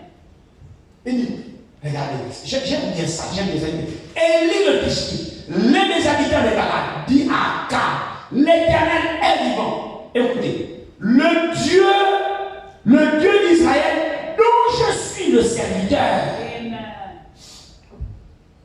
Donc là, Élie était animé du sel de Dieu. C'était un vrai homme de Dieu, Amen. Envoyé par Dieu, Amen. Dans sa génération pour redresser une génération corrompue, pour redresser un peuple qui a abandonné Dieu.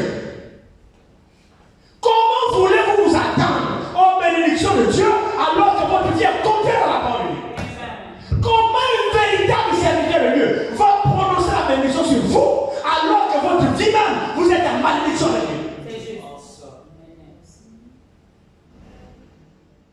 Beaucoup d'hommes de Dieu aujourd'hui sont en train de tromper le peuple. Yes. Montre au peuple la voix de Dieu. Amen. Réconcilie le peuple avec leur Dieu. Amen. C'est ça. Mon frère, ma soeur, ne prêche pas pour l'argent. Yes. Jamais. Montre le peuple que votre voix est mauvaise. Oui. Amen. Tournez-vous vers Dieu. Amen. C'est ça. Mais le peuple vit mal. Tu ne sais pas. Bénédiction, mariage, prospérité. Mais attends, vous manquez de la gueule. Les gens vivent mal. Ils ne sont pas en harmonie avec Dieu. Vous parlez de prospérité, de mariage, de ceci. Mais à quoi cela sert si on n'est pas en ordre avec Dieu? Amen. Amen. Frère, ce qu'il faut, c'est ramener la crainte de Dieu dans l'église. Amen. Alléluia. Amen. Alléluia. Amen. Ce qu'il faut, c'est que le peuple de Dieu doit craindre Dieu. Il faut que la crainte de Dieu revienne dans l'église. Amen. Alléluia. Il faut que le peuple respecte Dieu. Il faut que le peuple honore Dieu. Il faut que chacun se débarrasse, frère, de tout ce qu'il faut. Amen. Amen. Arrêtons de tromper le peuple. Oui, le messager il dit, Michel, quand il vivait à son époque, effectivement, avec les 400 prophètes des Baal, et ainsi de suite, Michel était seul dans son coin. Oui, c'est vrai. Il n'était pas associé avec les autres. Pourquoi? Mais les 400 n'étaient pas selon la volonté de Dieu. Amen. Mon frère, ma soeur, ça n'a pas changé aujourd'hui. Ce n'est pas le nombre qui montre que Dieu est avec vous. Alléluia. Non, c'est faux. C'est pas parce qu'on est nombreux, tu vois, nous sommes nombreux, non. Alors, toi tu dis que c'est pas Dieu, et tout ça, c'est pas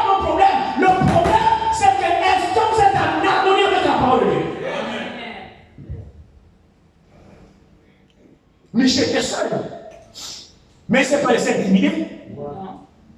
Vous savez pourquoi? Michel était certain de son appel. Michel était certain que Dieu était avec lui. Et quand vous êtes sûr que Dieu est avec vous, frère, vous dormez tranquille. Amen. Peu vous importe tout ce qu'on raconte sur vous, votre Dieu est avec vous et Dieu confirme qu'il est avec vous. Ça, c'est le principal. Et quand Dieu est avec vous, vous êtes majoritaire. Amen. C'est ça. Amen. Alors, Akab a dit, Josaphat a dit, y a-t-il pas un autre prophète ici par lequel on peut se consulter l'Éternel? Alors que 400 prophètes ont dit, oui, monte Akab, Dieu te donne la victoire, tu auras la victoire, monte. Josaphat a dit, ah, ok, d'accord, mais il n'y a pas un autre prophète par qui nous devons consulter l'Éternel. Akab dit, s'il y a un, il reconnaissait. Il y a un, mais il ne dit jamais bien de moi. J'aimerais quand même savoir, frère, comment le Dieu qui ne change pas puisse-t-il changer aujourd'hui? Dieu peut-il bénir quelqu'un qui foule au pied sa parole? Non, très sincèrement. Non. Dieu peut-il bénir quelqu'un? Dieu peut-il être avec quelqu'un qui foule au pied sa parole? Jamais. Moi, je ne connais pas un tel. Non. Moi, je ne connais pas. Moi, je crois que ce Dieu-là n'a pas changé aujourd'hui. Ah, il ne parle jamais bien de moi. Josaphat a dit, oh, que le roi ne parle pas comme ça. Faites la paix. Nous allons aussi consulter son point de vue, puisque Dieu aussi parle par lui. Tel 400 dit la même chose. Mais on veut quand même l'autre qui n'est pas dans ton association. Celui qui n'est pas dans ta confédération, là. On va aussi le consulter.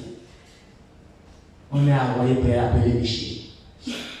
Michel, oui. Allons, le roi t'appelle. Celui qu'on a envoyé commence à t'intimider. Tu parles toujours du mal du roi. Tu veux toujours montrer que tu es différent. Tu veux toujours montrer que tu es particulier. Tu veux montrer que c'est seulement toi qui lui as appelé et que les autres aussi ne les a pas appelés. Il commence à intimider lui, Michel. Alors il dit la même chose. Les autres ont prophétisé pour le roi. Ils ont dit au roi, tu auras la victoire. Monte en guerre, tu auras la victoire. Michel a dit à ce type-là, il dit mon ami, tout ce que tu racontes là, ça rentre, ça sort. Tu ne peux pas m'intimider. Je dirai ce que Dieu me dira. Alors il est arrivé. Le roi a dit, ah, c'est toi. Il dit oui. Oh, Michel, fils de Shibla, prophétise. Dis-nous, est-ce qu'on doit monter en guerre? Est-ce que l'Éternel est avec nous, oui ou non? Michel a dit, bon, comme on m'a dit de dire la même chose que les autres pasteurs, les autres églises, je vais parler la même chose que les autres églises. Oh, roi, monte. Il est avec toi, il est avec la victoire. Akab dit, tu n'as jamais dit du bien de moi depuis que je te connais. Là, c'est suspect. Qu'est-ce qui n'a pas marché pour que toi aussi tu dises maintenant que oh, maintenant, tu prophétises maintenant en faveur? Dis-moi la vérité, dis-moi la vérité. Michel dit très bien, comme tu veux la vérité. Maintenant, la vérité sort. J'ai vu Israël dispersé comme un troupeau qui n'a pas de brebis. Ça annonçait quoi? Ça annonçait la mort du roi et le peuple devait être en débandade. Oui. Parce que le roi représentait le berger. Oui.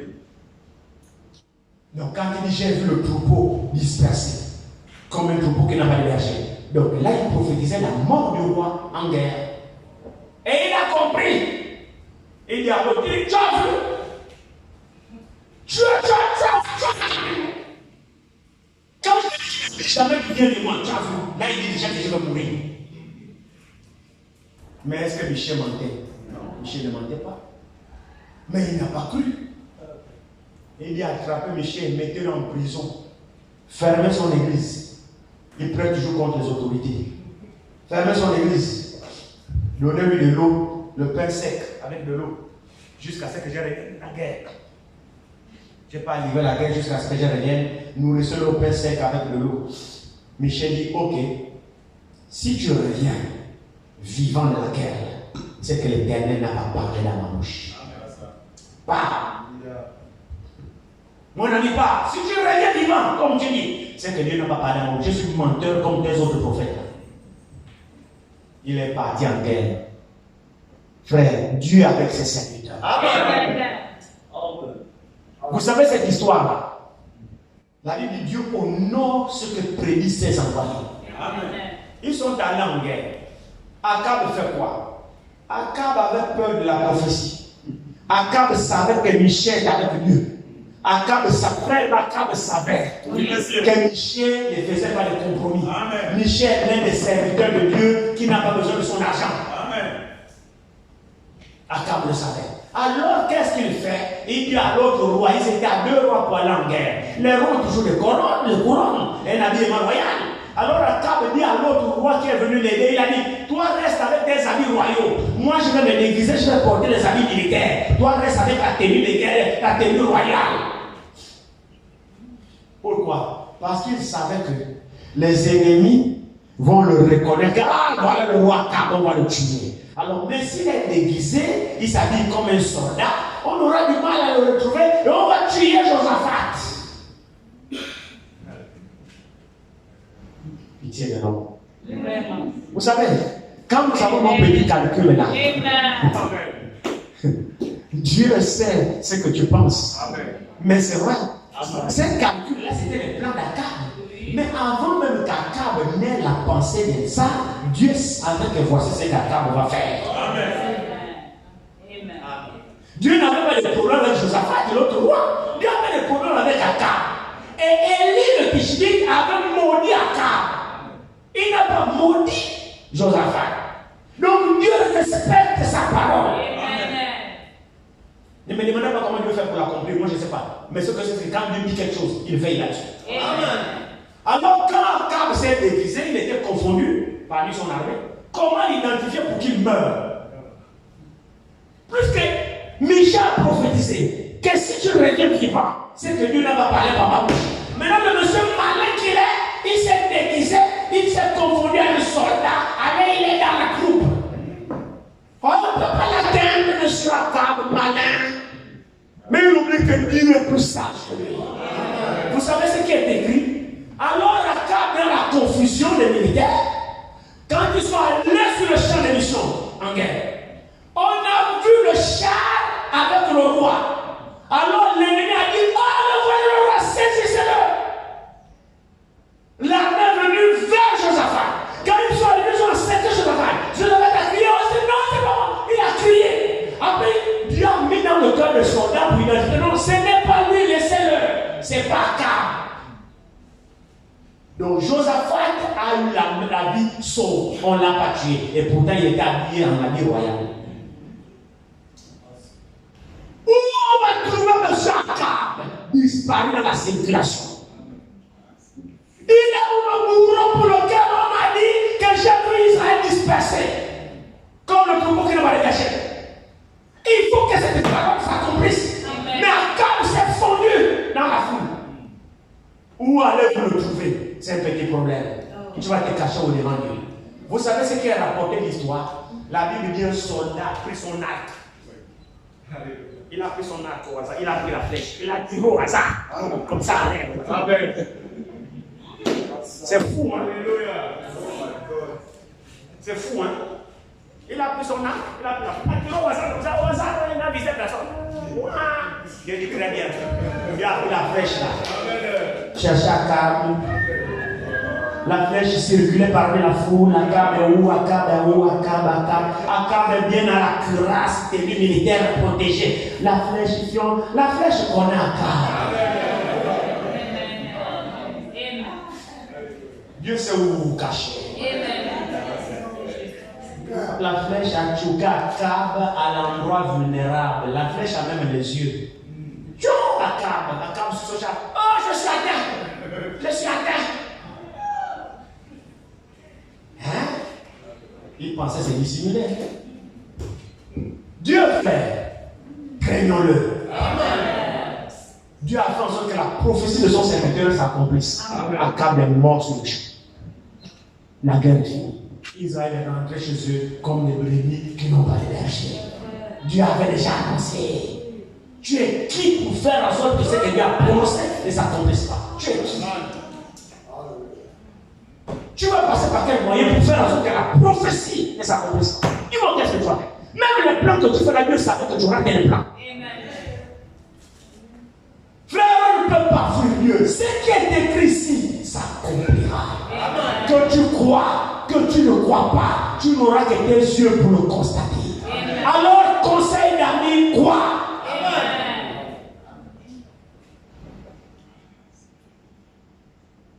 Vous le croyez? Alors ici Akab, Élie, verset 2 de 1 Roi chapitre 17. La parole de l'Éternel fut adressée à Élie en ces mots. Pars ici, dirige-toi vers l'Orient et cache-toi près du torrent de Kérit, qui est en face du Jourdain. Tu boiras de l'eau du torrent. J'ai ordonné au corbeau de te nourrir là. Il partit et fit selon la parole de l'Éternel. Et il alla s'établir près du torrent de Kérit, qui est en face du Jourdain. Les corbeaux lui apportaient du pain et de la viande le matin, et du pain et de la viande le soir. Il buvait de l'eau du torrent. Mais au bout d'un certain temps, le torrent fut à sec, car il n'était point tombé de pluie dans le pays. Amen. Amen. Il dit, lorsqu'il arrive et voit le chaos d'Israël, animé du zèle de Dieu, il ferme le ciel pour des bénédictions, pas de pluie. Sinon, ma parole. Il était dans la volonté de Dieu. Et pendant qu'il était là, il n'y avait plus de pluie. Lui-même, quand il maudit le pays, lui-même il est dans le pays. C'est pas qu'il vit ailleurs. Et il n'y aura pas de pluie, ni de rosée, sinon à ma parole. Mais quand il le fait là, il ferme le ciel. Lui-même, il est privé de la pluie. Amen. C'est juste. Suivez, s'il vous plaît. C'est pas que lui il est parti après vivre sur un autre territoire et puis Israël mourait de sécheresse. Non, lui-même était là, privé de la pluie. Mais comme il était au service de Dieu, c'était un serviteur de Dieu et ce qu'il faisait, Dieu l'approuvait. Alors Dieu lui dit, tu es mon serviteur, tu es animé de mon serviteur, tu ne mourras pas de soif. Israël va mourir de soif, mais pas toi. Alors va au torrent de Kérit. Dieu connaît même le torrent de Kérit. Dieu dit à son serviteur, va au torrent de Kérit. Il y a un torrent qu'on appelle Kérit. Là-bas, il y a de l'eau, tu boiras ces torrents. Il est hors de question que tu meurs de soif. Parce que tu agis avec tu agis sous ma volonté. Tu es dans ma main. Va au torrent de Kérit. Ce n'est pas tout le monde que Dieu a dit, allez au torrent de Kérit. Non, monsieur. C'est lui seul que Dieu a dit, va au torrent de Kérit. Tu boiras l'eau là pendant tout ce temps de ta prophétie. Quand tu décideras de dire qu'il y ait la pluie, je suis à tes services. Je ne sais pas si vous êtes d'accord. Mais Dieu était à l'écoute de son serviteur. Il dit ici, il n'y aura, il n'y aura ces années ni rosée ni pluie, sinon à la parole de Dieu. Non. C'est que comme ça? Non. Non. Sinon à ma parole. Amen. Donc lui l'homme qui est une serviteur de Dieu, il ferme le ciel et il pas de pluie. Sinon à ma parole, moi et lui. Quand je vais décider maintenant que bon, il faut qu'il pleuve, alors je prononcerai et la pluie reviendra. Ah, quel pouvoir qu'il y a dans nos hommes. Mon frère, ma soeur, nous nous sous-estimons. Regardez le pouvoir que Dieu donne à quelqu'un qui est en harmonie avec lui. Il suffit d'être en ordre avec Dieu, mon frère. Parle, Dieu accomplira. Crie, Dieu entendra. Dieu nous a donné un pouvoir. Qu'est-ce qui fait en sorte, mon frère, ma soeur, que nous ne voyons pas la puissance de Dieu? C'est notre péché. C'est à ta portée, c'est à ma portée. Est-ce que vous savez que la nature là a été soumise à l'homme? Mais je vous dis ce qui est vrai. C'est clair. La nature que vous voyez là est soumise à l'homme. Dieu a créé et Dieu a dit à l'homme, toi, domine sur la nature. Dieu a dit, tu domineras. Dominer, c'est donner les ordres. J'ai dit à ceux qui avaient dit qu'il y a là-bas, mais je suis là, si vous avez la foi, comme un grain de sénévé, et si vous ne doutez pas, vous êtes capable de dire à cette montagne, ôte-toi de là, jette-toi dans la mer. Si tu ne doutes pas, tu feras la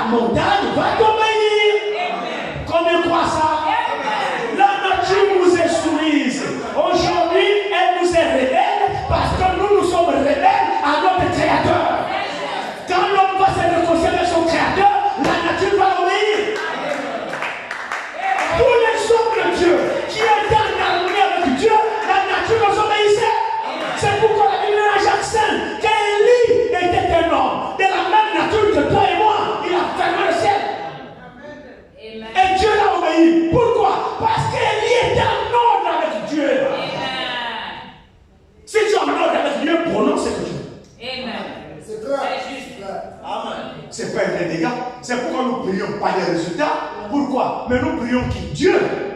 Mais tu as un problème avec Dieu. Pourquoi tu veux que Dieu t'exauce? C'est juste. Commence d'abord à te réconcilier avec Dieu. Maintenant, prie Dieu, Dieu va t'écouter. On ne force pas Dieu, amen. C'est ça. Et il est en ordre. C'est pourquoi aussi Satan, il dit, sinon à ma parole. C'est quelqu'un qui connaît ses relations avec Dieu. Qui sait qu'il est en harmonie avec Dieu. Il n'a aucune condamnation avec son Dieu. Non.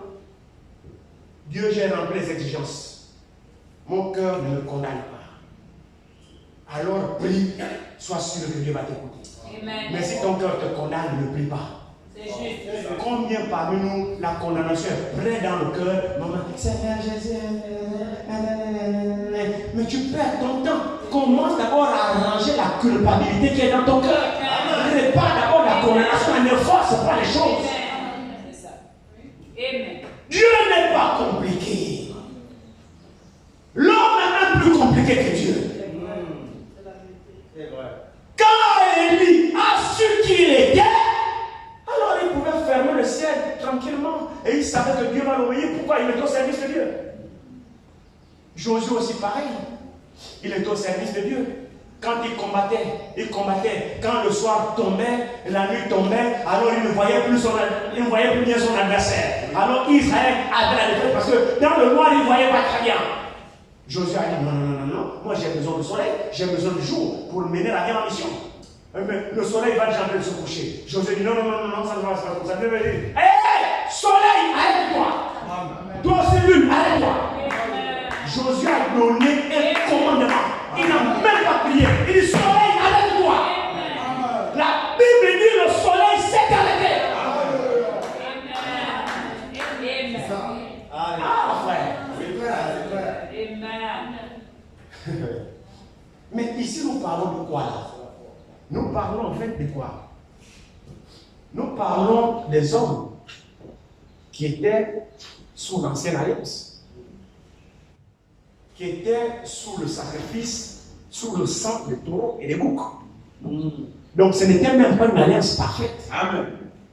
C'était des gens, le péché n'était pas pardonné, mais le péché était recouvert. C'est ça la différence entre l'ancienne et la nouvelle alliance. Amen. Ils étaient sur le sacrifice des boucs et des taureaux. Or, le sang des boucs et des taureaux ne peut pas ôter le péché. Ça recouvrait le péché. Donc, leur manquement, quand ils confessaient, ils prenaient un mouton, ils le coupaient, le sang là couvrait le péché, mais ça n'ôtait pas le péché. Donc, ils étaient dans une alliance qui n'était pas parfaite. Amen. Mais nous sommes dans la nouvelle alliance qui est plus parfaite. C'est plus le sang des boucs et des taureaux, mais le sang de Dieu lui-même qui ôte le péché. Donc nous aujourd'hui, quand nous confessons notre péché, on ne tue plus le mouton. Non, mais le sang de Jésus qui a coulé ôte le péché. Et devant Dieu, on n'a jamais péché. Alors nous sommes parfaits. C'est la nouvelle alliance qui nous rend parfaits. Maintenant, les gens qui étaient dans une alliance imparfaite, s'ils ont pu faire de tels miracles, que pensez-vous que nous, qui sommes dans la perfection, devons nous faire? Alléluia. Si Josué, lui, Alléluia. a pu arrêter le soleil, si Élie, lui, a dû fermer le ciel, ils étaient sous l'ancien sacrifice. Mais nous qui sommes dans le sacrifice du Fils de Dieu, donc qui sommes parfaits, qui sommes réconciliés avec Dieu, que sommes-nous capables de faire finalement? Alléluia. Jésus a dit, Alléluia. non seulement vous ferez ce que je fais, mais vous en ferez même de plus grand. Alléluia. C'est le pouvoir que nous avons dans la nouvelle alliance. Mais il me semble que nous sommes loin de ce pouvoir. Simplement parce que nous sommes rebelles. Oui. C'est vrai. C'est tout. Nous vivons à dessus de nos privilèges parce que nous n'avons pas la foi. Nous ne sommes pas obéissants. On raisonne trop avec la parole. C'est juste. Nous n'avons pas suffisamment de foi pour croire les choses telles que Dieu les a dites. Amen. C'est pourquoi nous rencontrons très peu de succès aujourd'hui. Et le diable se moque de nous. Ça fait mal. J'ai même comme l'impression que les anciens, qui étaient même sous l'ancienne alliance, donnaient plus la rétorte à Satan que nous qui sommes dans la nouvelle alliance. J'ai même comme l'impression que le diable les craignait plus que nous aujourd'hui. Or, à mon avis, je pense que le diable doit plus nous craindre que eux. Ou bien, normalement, C'est clair. C'est ça. mais que pensez-vous que le diable pouvait faire devant Élie? Bien. Que pensez-vous que le diable pouvait faire devant Josué? Que pensez-vous que le diable pouvait faire devant Moïse? Mais tout c'était dans la loi. Oui. Amen. Regardez comment, dans la nouvelle alliance, il a utilisé les premiers croyants. Regardez un Paul. Regardez un Pierre. La Bible dit les mouchoirs qui ont touché Paul, comme je prêche là, la sueur que je suis là, les mouchoirs là, les gens prenaient le mouchoir, on partait déposer sur les cancéreux phase terminale, sur les malades, les morts, on dépose le mouchoir qui a touché Paul. Les démons sortent du sol et le malade retrouve la guérison. Il n'y a pas le mouchoir qui a touché Paul. La nouvelle alliance. Pierre, la Bible dit, quand il passait, on mettait, pas que Pierre prie pour les malades, non. Pierre passe, les gens se rassuraient seulement que leur malade, l'ombre là, touche le malade. L'ombre touche le malade est guéri.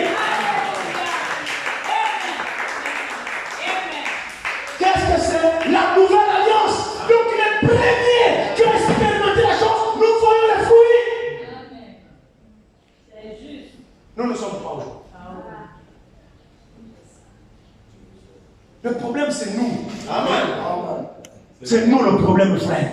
Nous sommes devenus simplement religieux. Nous sommes des religieux. Oh, les religieux n'ont rien à voir avec Dieu. Nous ne parlons pas ici de la religion. Nous parlons ici de la vie de Dieu qui doit être dans les croyants. Amen.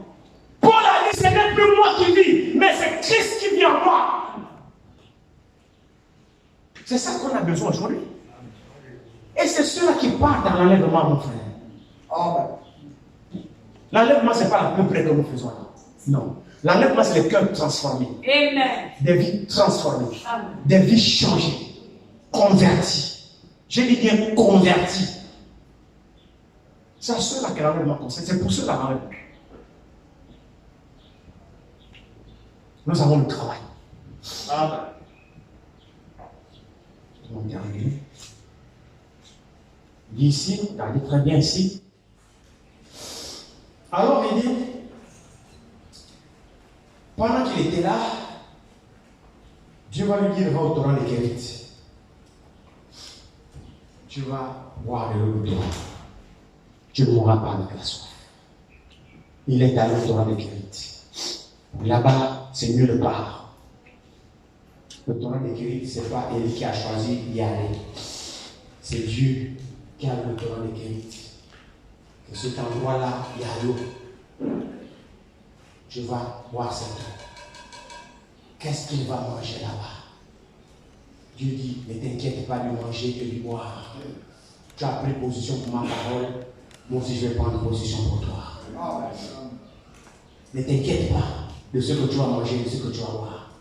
Comme tu n'as pas craint Élie, tu n'as pas craint Akab, tu n'as pas craint Akab, tu n'as pas craint le régime en place, tu n'as pas craint le roi parce qu'ils m'ont abandonné.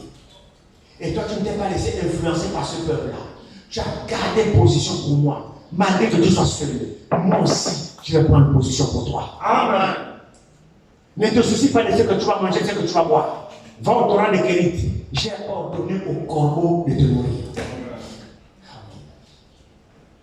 Je ne sais pas quand nous lisons ces choses dans la Bible, nous prenons ça comme un conte de fées, ou bien des histoires de la fable de la fontaine, ou bien c'est vraiment la parole de Dieu. Est-ce que les choses qui ont eu lieu, ou bien c'est vraiment des histoires qu'on a été comme ça juste pour nous amuser? Pour moi, c'est la parole de Dieu. C'est des choses qui ont existé. Dieu qui prend soin d'un homme qui a pris position pour lui. Il est allé au torrent des Kérites. Il n'y avait personne là. Il est hors de question qu'il meure de soif. Il est hors de question qu'il meure de faim. Dieu va s'en charger. Que dit la Bible? Souciez-vous de ma parole, car moi je prends soin de vous. Amen. Élie s'est soucié de la parole de Dieu et Dieu a pris soin d'Élie. Amen. Il n'est pas mort de faim. Il dit, j'ai ordonné au corbeau de te nourrir. Depuis quand un corbeau va nourrir un humain? Un poisson.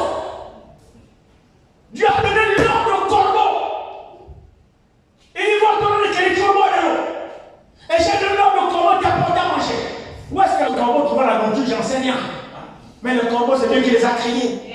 Il dit, prenez soin de mon serviteur. Alléluia. Est-ce que c'est le même Dieu que nous adorons, mon frère et soeur? Moi, je crois que c'est le même Dieu qui n'a pas changé. Dieu sait prendre soin de nous quand nous nous soucions de sa parole. Le problème, c'est qu'on a trop peu de foi. Nous regardons à ce que nos yeux constatent. Amen. Ah, si je fais ça, maintenant je vais faire comment? Ah, si je rejette mon ami là, celui qui me paye la maison, maintenant je vais vivre comment? Ah, si je chasse mon copain là, comment je vais manger? Celui qui me nourrit avec les enfants.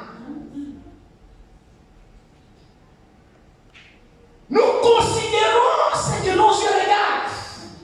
Mais nous ne considérons pas la parole de Dieu. Le Dieu qui te dit, sépare-toi de tout ça. Le même Dieu prendra soin de toi. Le problème, c'est qu'on ne croit pas. Quand Élie maudit le pays qui n'aura pas d'eau, lui-même ne savait pas qu'il était là-dedans. Il était là-dedans. Mais il ne s'est pas soucié de son état. Il s'est soucié de honorer Dieu. Et Dieu va s'occuper de lui. Dieu s'est occupé de lui. Oui. Dieu lui a dit, il y a un endroit. Il n'y a pas l'eau partout, mais il y a un endroit pour toi. Va au torrent des Kérites. Là-bas, j'ai ordonné au corbeau, ils vont te mourir.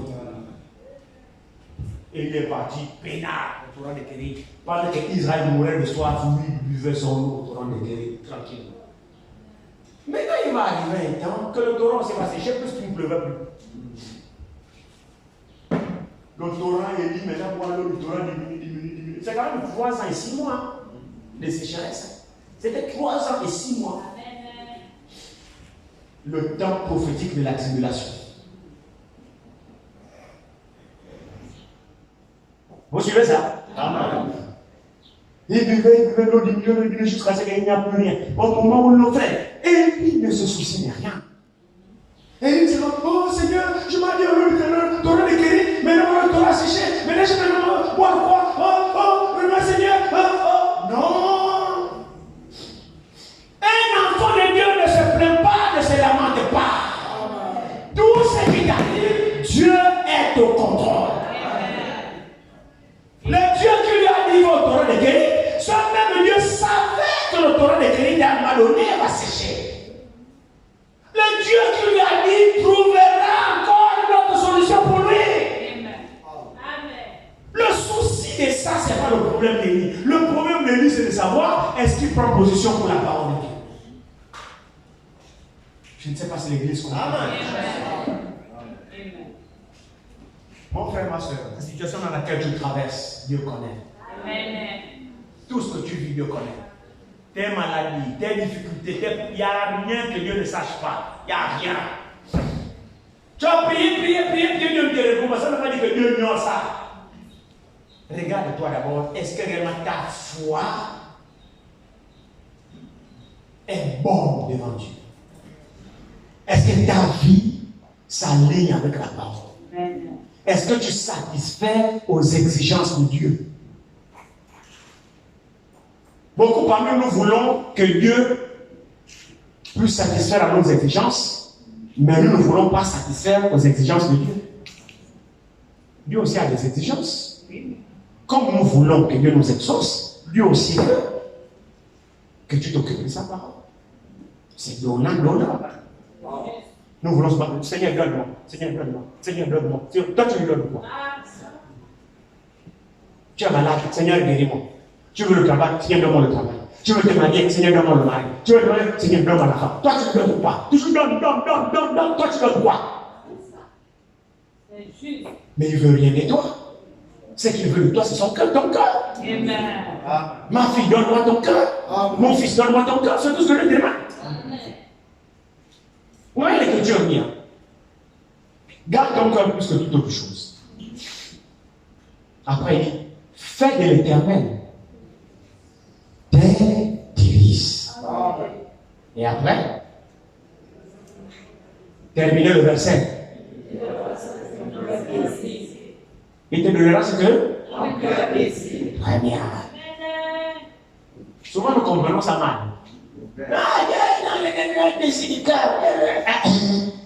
Comprenez bien le verset d'abord.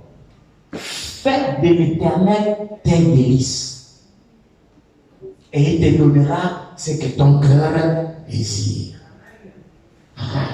Si l'Éternel est devenu tes délices, ton cœur va désirer de petites. Si l'Éternel est devenu tes délices, ton cœur va désirer le vin. Si ton cœur, l'Éternel est devenu tes délices de ton cœur, tu ne feras plus l'adultère, les mensonges, toutes ces choses-là. Non. C'est-à-dire, l'Éternel a possédé déjà ton cœur. Il l'a déjà transformé. Donc, les désirs même de ton cœur là, à partir d'un cœur transformé, ce sont les désirs même qui honorent maintenant Dieu. Amen. Souvent nous comprenons mal. Le désir de ton cœur, le désir comme ça là, c'est faux. C'est faux. Non. Dieu est bien sage. Amen. Le cœur d'un pécheur. Tous les désirs, on Seigneur, je veux me soumettre. Ah oui, c'est les désirs que je te donne. Seigneur, je veux. Oui, les désirs que je te donne. Non. Non. C'est un cœur déjà changé. Un cœur dont Dieu a pris la première place. Et ce cœur-là n'aspire que les choses de Dieu. Amen. Voilà. Vous pensez que quoi? Dieu est sage. Alors, Rémi ne s'est pas posé des questions, effectivement. Quand le Torah a séché, il s'attendait à Dieu. C'est Dieu qui lui a dit au Torah de guérir. Dieu savait le temps qu'il ferait là-bas. Et quand le Torah a séché, Dieu revient. Dieu qui lui a dit va là-bas. Le même Dieu, Élie, son problème, c'est s'attendre à Dieu.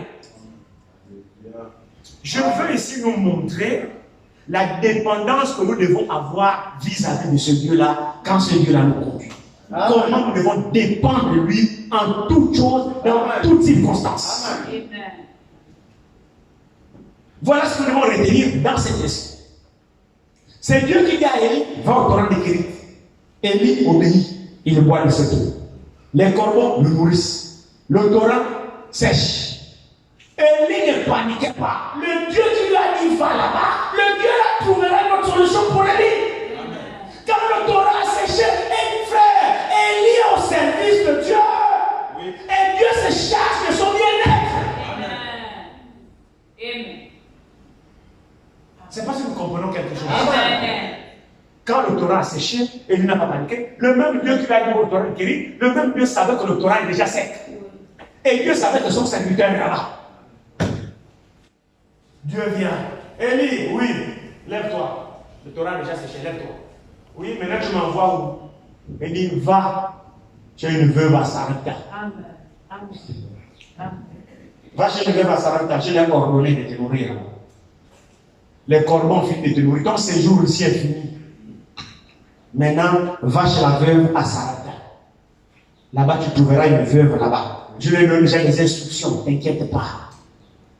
Pour ton cas, je donne des instructions. Amen. Je donne aux corbeaux, je donne aux humains, je donne aux anges, je donne à mon fils, je donne des instructions le concernant. Je ne sais pas si Dieu donne encore des instructions pour toi et pour moi. Vous êtes sûr? Amen. Dieu instruit encore les anges pour s'occuper de vous. C'est vrai. Le même Dieu qui a donné des instructions au corbeau, le même Dieu qui a donné des instructions à la veuve de Sarepta, le même Dieu qui a donné des instructions pour ceux qui te concernent. Pourquoi tu t'inquiètes? Jean ne peut le voir. Notre problème, il est celui-là.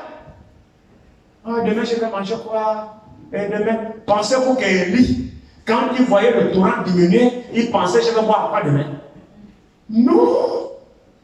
C'est pas lui-même qui est allé au torrent de Kérit. C'est Dieu qui lui a dit, va là-bas. Alors son problème, c'est de s'attendre à Dieu.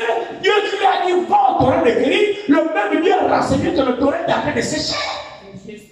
Amen. Alors toi, reste tranquille. Prie ton Dieu, serre ton Dieu, sois Soucie-toi de la parole de Dieu. Laisse ces histoires-là. Dieu prend soin. Alors quand le peuple lui va comprendre ça. Vous savez, c'est les soucis qui nous étouffent. Amen. Et qui empêchent à la parole de prendre place dans nos cœurs. Les soucis de la vie. On se soucie trop. Ah, mais les enfants. L'Écriture dit, regarde les oiseaux. Dieu a tout fait pour faire en sorte que nous ayons confiance en lui à 100%. Amen. Mais nous n'arrivons pas du pas à croire. Dieu a pris des exemples terre à terre. Il dit, regarde les oiseaux du ciel. Montre-moi la plantation des oiseaux.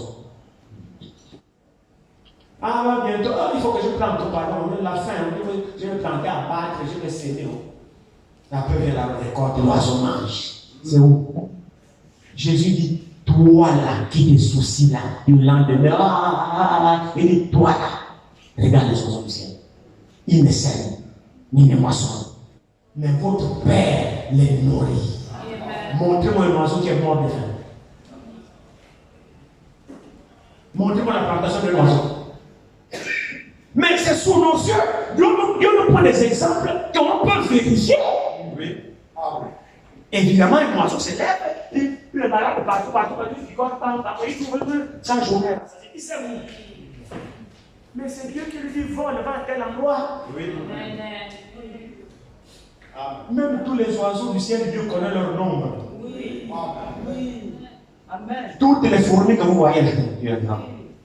Amen. Toutes les fourmis que vous voyez marcher là, demandez à Dieu, Seigneur, il y a combien de nombre de fourmis qu'il y a sur la terre? Dieu va vous donner exactement le nombre. Amen. Mais c'est lui qui a dit, les cheveux de vos têtes sont comptés. Amen. C'est la vérité. Vous le croyez? Amen. Les cheveux de nos têtes, un par un, sont comptés. Dieu peut te dire, tes cheveux sont tant. Amen. Oui. Amen. Qui peut compter le nombre de ses cheveux? Mais Dieu connaît le nombre. Amen.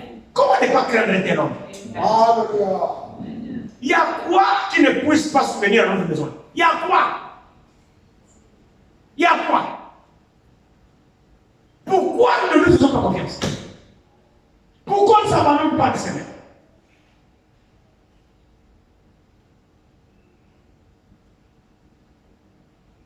L'épouse est arrivée au temps de l'obéissance totale. Amen. À la parole de Dieu. Amen. Il y a beaucoup à dire, on va s'arrêter par là, on va s'arrêter par là. Il y a beaucoup de choses qu'on devait développer dans ce passage, mais nous verrons peut-être mercredi, pour ceux qui seront à mercredi, sachant que c'est ma dernière réunion avec vous, je crois mercredi. Je pense que c'est ça, non? Il y a déjà quoi d'autre? Je crois que c'est ça, non? C'est mercredi, oui. Le dernier culte que j'aurai avec vous aussi, c'est mercredi, parce que vendredi, je suis parti sur le Bénin. Et vendredi, je ne serai pas là avec vous, dimanche non plus. C'est peut-être pour la semaine prochaine, si le Seigneur le permet, que je pourrai être de retour. Comme vous le savez, il y a une convention au Bénin. Le Seigneur a permis que je puisse y participer. Donc vendredi, je serai parti. Amen. Je ne parle pas avec tout Dieu. Non. Je parle avec Dieu, ne vous inquiétez pas. Mais Dieu aussi reste avec vous. Amen. Donc, ce n'est pas parce que je serai parti que tout Dieu est parti. Non. Il y a des frères qui sont avec vous ici, qui resteront avec vous. Venez à l'assemblée, écoutez la parole, respectez les frères. Amen. D'accord? Amen. Respectez les frères, honorez-les. Amen. Obéissez aux instructions. C'est aussi les serviteurs de Dieu au même titre que moi. Je ne suis pas seul ici. Et je n'ai pas la prétention d'être seul. Chacun de nous a sa place. Amen. Je ne suis pas seul. Il y a des frères qui resteront avec vous. Obéissez, écoutez la parole de Dieu. Amen. Dieu vous parlera aussi. Et Dieu continuera son service. Priez aussi pour moi. Qu'il me mette aussi sur le cœur la parole qui pourra aider les causes du Bénin. Que je sois utile aussi au bien du Bénin là-bas. Je ne parle pas en tourisme, mais je parle pour l'œuvre du Seigneur. Amen. Je ne parle pas pour me balader, mais je parle pour les affaires du Père. Amen. Amen. Amen. Que Dieu vous bénisse. Amen. Je vais laisser